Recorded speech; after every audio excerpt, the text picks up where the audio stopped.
Chapter 17. The hair on the back of my neck stood straight up. Grandpa had said that wolves didn't mess with humans, but even if I opened up the throttle on the Ski-Doo full blast, they could probably reach the cabin before I did. I didn't move a muscle, but neither did they. They were staring right at me. There was nothing I could do but follow Grandpa Liam's directions. I slowly accelerated the Ski-Doo right up to the door of the cabin. I left it running and hopped off. I kept facing the wolves and walked backward to the door, opening it just enough for Buster to come out. Then I got back on the Ski-Doo, swooped up Buster, tucked him in my coat with just his head sticking out, and sped off toward Pickerel Lake. I had to slow down by the lake shore to make sure I didn't catch on any unseen logs below the snow cover. But once I was on Pickerel, I opened the throttle up wide. I glanced over my shoulder a few times, but it looked like the wolves hadn't moved once from the time I first saw them.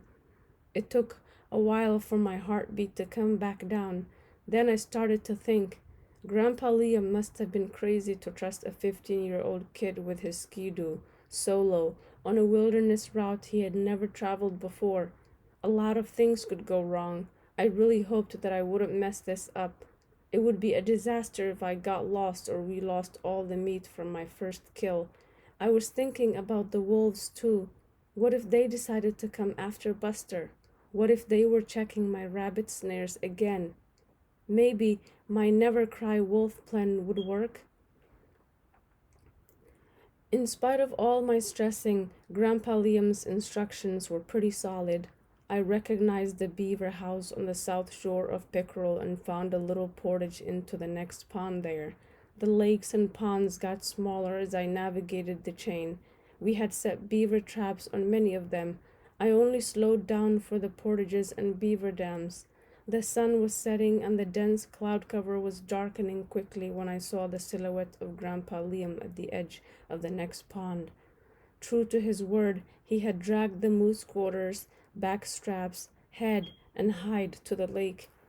I motored up and then shut off the Ski-Doo, dismounted and gave him a tight hug, accidentally squishing Buster between us. He laughed and looked at me quizzically. Everything okay, Ezra?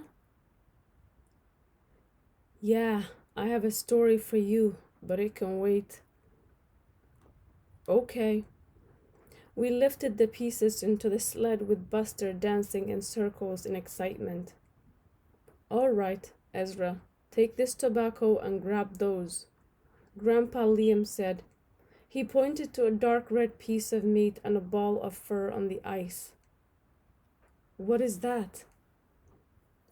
Every animal has a special part, a sacred part that we don't eat. On some animals, it's the liver. On others, it's a different organ. This is the one for the moose. You have to put that in a bush or tree as high as he walks with your tobacco. And you put these too. He reached down and grabbed the piece of fur, placing it in my hand. It must have weighed half a pound. What is this? His nuts. What? Those are his male parts. Grandpa Liam was straight-faced and unflinching. Oh my God! Grandpa! Then he burst into laughter. Yes, grandson, those are his testicles. The whole package, really. Frank and beans. You can't be serious. Is this some joke you play on all people who get their first kill? If it were a joke, I'd make you eat them for supper. This is for real. His male parts are sacred too. Really, you're going to put those in a tree too with tobacco. The first prayer you made right after you shot was to the moose. This time, you prayed to our Creator and all the spirits around us to bless the Moose Nation to be numerous and healthy. You look out for the moose now the way this one looked out for you. I did what I was told. I found a thick tag alder and put his sacred parts there. I put tobacco down and I prayed. I prayed for the Moose Nation, for the forest, for our treaty lands, for this sacred place. I prayed it would all be safe from the mines and logging and pollution, from all the dirty snow and everything that caused it everywhere else. When I made it back to the skidoo, I cranked the ratchet straps to make sure none of our meat would fall out on the ride back to the cabin. It wasn't until after I looked up that I noticed the strange look on Grandpa Liam's face. What? You're a fine young man, Ezra. You're my family. You're a successful hunter now. But it's more than that. You're a success as a man. I didn't know what to say to that. You can drive us back, Ezra. The last light was fading from the sky, so I turned on the skidoo lights and drove us carefully back through the chain of lakes toward home. As I navigated up the bank from Pickerel, I thought I saw shadows in the dark racing across the lake back toward the kill site. It was completely dark when we got to the cabin, and all the excitement and effort had left me hungrier than I'd ever been. We didn't have time to cut ice for Grandpa's storage cache, so we put the moose quarters on the roof of the cabin for the morning. It'll be safe there until morning. The eagles and vultures don't fly at night, and the only animal crazy enough to come after it is Chi, and he's sleeping in his den kilometers from here. Grandpa seemed sure, but I knew I'd feel a lot better when we had everything stowed away in the cache tomorrow. It took Grandpa about 10 minutes to stoke the fire and heat up the corned beef hash and baked beans on the droulet. I practically inhaled my supper. Nothing had tasted so good. When I finally caught my breath and the food hit my belly, I told Grandpa Liam about the wolves. I still think there's no way they peed everywhere you did to accept your territory around those snares, but we'll give it a look in the morning before we check traps. I boiled water in the tea kettle and poured a cup for each of us, adding tea bags, and tried to work up a little more courage. Grandpa, can I ask you a question? Anything. When we were back at the res, right before we came to Chief's Bridge, you told me you were in northeast Minneapolis before. Well, we were. We were there several times. We came down for your birth, for a couple of your early birthdays, and we were there after you punched that locker. We never liked the city. We never trusted the people there, but we always loved you. Wait, so you were in the city the night of the fire? I had thought it was him, but I needed to know for sure. I tilted my head, trying to read his body language as well as his words. Grandpa Liam stiffened for just a second, but he seemed nonplussed as he responded. He looked right at me with eyes kind and unflinching. Yes, we came to convince Byron to come back here with you. The city swallowed up 2 of your cousins and your mom, each in different ways. We didn't want it to take you too. Those Schroeder people were awful, and we were worried about you. If they didn't get you, the drugs would, or the gangs, or the justice system. I was hurt now. I could feel my body tense in response. Grandpa, I'm stronger than that. I'm sorry, Ez. I can see that now. My anger made me bolder. Did you start the fire? No way. If I wanted to take somebody out, I'd do it something way more dramatic. He laughed, and upset though I was, I couldn't help but smile. I let out a big breath. What about the burn scar on Grandma's hand? Grandpa Liam studied my face for a second before he answered that one. I thought I might have overstepped asking that question so directly. She burned that pulling the bannock pan from the oven weeks before the Schroeder fire. I couldn't think of any reason not to believe him. Grandpa, I've been trying to figure out who killed the Schroeders. Everyone seemed to think it could be me. At least it felt like that. Detective Williams, Matt Schroeder, even my dad. Why do you think we're out here, Ezra? I ignored the question. I feel like nobody trusts me. Your dad wants you to have a long, healthy, happy life. With you in Canada, someone like Detective Williams can't make a rush judgment. He'll have to complete his investigation before they make any arrests. They'll find the culprit if it wasn't actually an accident, and you'll be safe and out of trouble until they do. So sending me here was my dad's version of sending me to the juvenile detention center? Don't be a fool, grandson. Your dad sent you here because he wants you to know our ways and because I've been begging him to do it for your entire life. Your dad stayed up all night the night of the fire, pacing the hallway outside your door and keeping vigil in the kitchen. He was worried about your injury and the effect of the pain meds they gave you. He knew your heart and your whereabouts the entire night. If he knew where I was, why did he even have to ask me? I think he wanted to see if you'd lie, to cover for a friend. Nora? Your dad is clever like that. Not clever enough. She would never hurt somebody, even to protect herself. Are you sure about that? Positive. Now I was mad at my dad and my grandpa. He grabbed the book off the shelf on the north wall and shuffled to his bed with Buster and a kerosene lamp. I took out my notebooks and sat at the table after that. In one, I added the information about Grandma Emma's burn and the whereabouts of all the clouds on the night of the fire. But I didn't write down any suspicions of Nora. That was ridiculous. In the other notebook, I wrote about my big day.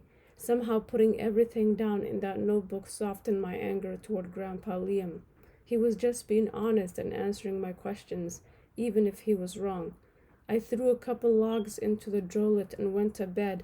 Buster and Grandpa Liam were already lost in slumber. Chapter 18. We were up at first light. There was so much to do. Breakfast was wild rice with dried cranberries. We used powdered milk to mix with water and added a little maple syrup. I had to finish sorting out the moose meat before we did anything else. We dressed light in preparation for hard physical labor rather than the normal layers of trapping clothes. I wore dickies and muck boots with a lighter jacket. Grandpa Liam wore his canvas Carhartt bibs and Under Armour, but no jacket. We took the chainsaw and two sets of log skidding tongues down to Manidukan and cut big blocks of ice from the lake, pulling and skidding them until we could get them in the game sled. Then we hurried back to the cabin to set them in the food cache, moved all the moose meat there and packed it with more ice blocks and then sawdust. It really was a clever way to keep the stash frozen and impossible for animals to get at. We also had to spend some time working on the moose head. The moose's beard we kept for medicine. We used a chainsaw to separate the antlers from the skull. Then we saved the brain, which was just warm enough still not to be frozen solid.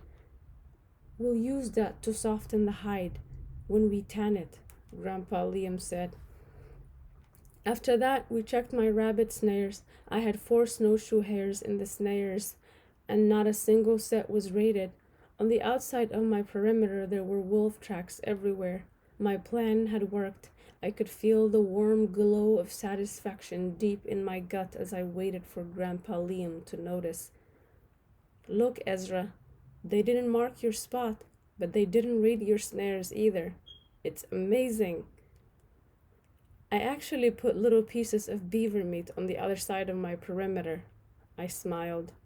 Grandpa Liam studied the tracks intently for several minutes, moving in a slow circle along my perimeter and then looking at me with newfound respect. Ah, it's still amazing. It's like they accepted that meat as an offering and agreed to stay on their side of your line. It's really hard to believe. This is even harder for me to say. But you were right and I was wrong.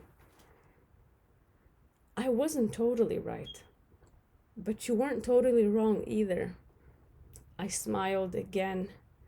I'd still recommend not setting out more food for them. They might start to expect it. Let's see how you do snaring with just one offering for the wolves. Okay. We grabbed snow bibs and trapping coats and headed off to check the rest of the traps and snares. The cloud cover disappeared and the bright, pale winter sun reflected off the snow. It was so bright that it was painful to look around. The snow glittered and dazzled. It even looked like there was a circular rainbow around the sun. Grandpa, what does that mean? It seemed like a it seemed like it might be of spiritual importance. That's a sun dog. It means it's going to be cold. I looked for a smile or sign that he was just messing with me, but he just kept rummaging in his backpack without a second glance. Then he handed me a pair of sunglasses. Put these on, Ezra. They definitely weren't cool. I looked like I'd stole Dwight Schrute's nerd glasses from the set of Office and had them shaded just for this. Grandpa Liam's looked more like Wes Stoody's profile picture on the cover of GQ. At least Nora wasn't here to see this. We spent the rest of the day on the loops. The North Loop seemed to produce more success than the South this time. By the time we got back and my body was complaining, between hauling the moose into the cache, skidding ice blocks, and pulling and resetting beaver traps, my back was shot. That'll give you a true Ojibwe build, Ezra. Your neck, back, and shoulders will grow strong. I bet Nora will like that. That joke was old the second time you said it, and that was a dozen jokes ago. She's just a friend, Grandpa. Okay. He drew out, but he still laughed. The clear sky and sundog meant cold weather coming. There wasn't a cloud around to hold the heat when the sun set. Grandpa Liam loaded the drolet after supper and started putting on layers of clothes. Ezra, let's walk down to Manidukan. We're going to get a show tonight. Tired though I was, I donned my heavy clothes again without complaint. We walked all the way down to Manidukan rather than use the ski-doo. We left Buster behind. Grandpa Liam was right. The northern lights were arching and dancing in the night sky. We walked out onto the lake far enough so the shoreline looked like a dark, jagged line far in the distance. Then Grandpa Liam motioned and dropped to his knees. I got down to see if something was wrong, but he just pulled a tiny birch bark basket out of his pocket. It was just big enough to hold a spoonful of wild rice with a little maple syrup on top. He put it right on the ice and packed a little snow around it so it wouldn't blow or tip over. Then he put some tobacco there. Gimikweni mananig, gidin weme ganinanig, ga andakajig. For our relatives on the other side, we remember you and offer you this food. His face looked solemn and in the glow of the northern lights, perhaps a little older. We lay down on the ice on our backs, still warm and insulated in our heavy coats, bibs, and layers. The northern lights continued to oscillate green and blue with an occasional flash of yellow or orange. I had never seen anything quite so beautiful. Grandpa, do you miss your parents and the other people who changed the worlds? The ones on the other side dancing up there? My sweet boy, I miss them more than words can tell. The older I get, the more people I know on the other side. I'm not lonely because I have Emma and you and your dad, but I feel lost and longing. I'm patient, you know. I'm happy to wait until my time comes. Life is sweet. Watching you become a man fills me with joy, Ezra. I don't want to miss anything. I hope you'll be patient with your time too. You have so much to live for and so many people who love you. I've been so mad at my dad. I can see that. I feel like he should have stopped my mom from working at the pulp factory. He should have known. You might not believe me, Ezra, but your mom loved her job at Ericsson. She actually made more money than your dad. It must have given her a sense of independence and empowerment. That means a lot to people, especially when they had a childhood like hers. It's probably the main reason your folks stayed in Northeast.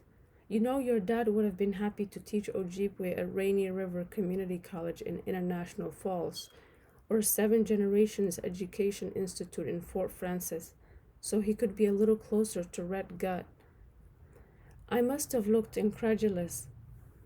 Ezra, your parents had no way of knowing that the pulp mill could make your mom sick. I sighed. Grandpa Liam studied my face for a minute and added, I think your dad did the best he could. You know, Ezra, he loves you most of all. We stayed like that for a long time, listening to the wind whistle through the pines on the distant shore, watching the kaleidoscope of color dancing in the sky, and maybe both of us thinking about my mom and Grandpa Liam's parents, Nora's dad, and all our family in this world and the next. Just for a moment, I felt a little twinge of pain in the scar on my left hand run down my arm and toward my heart.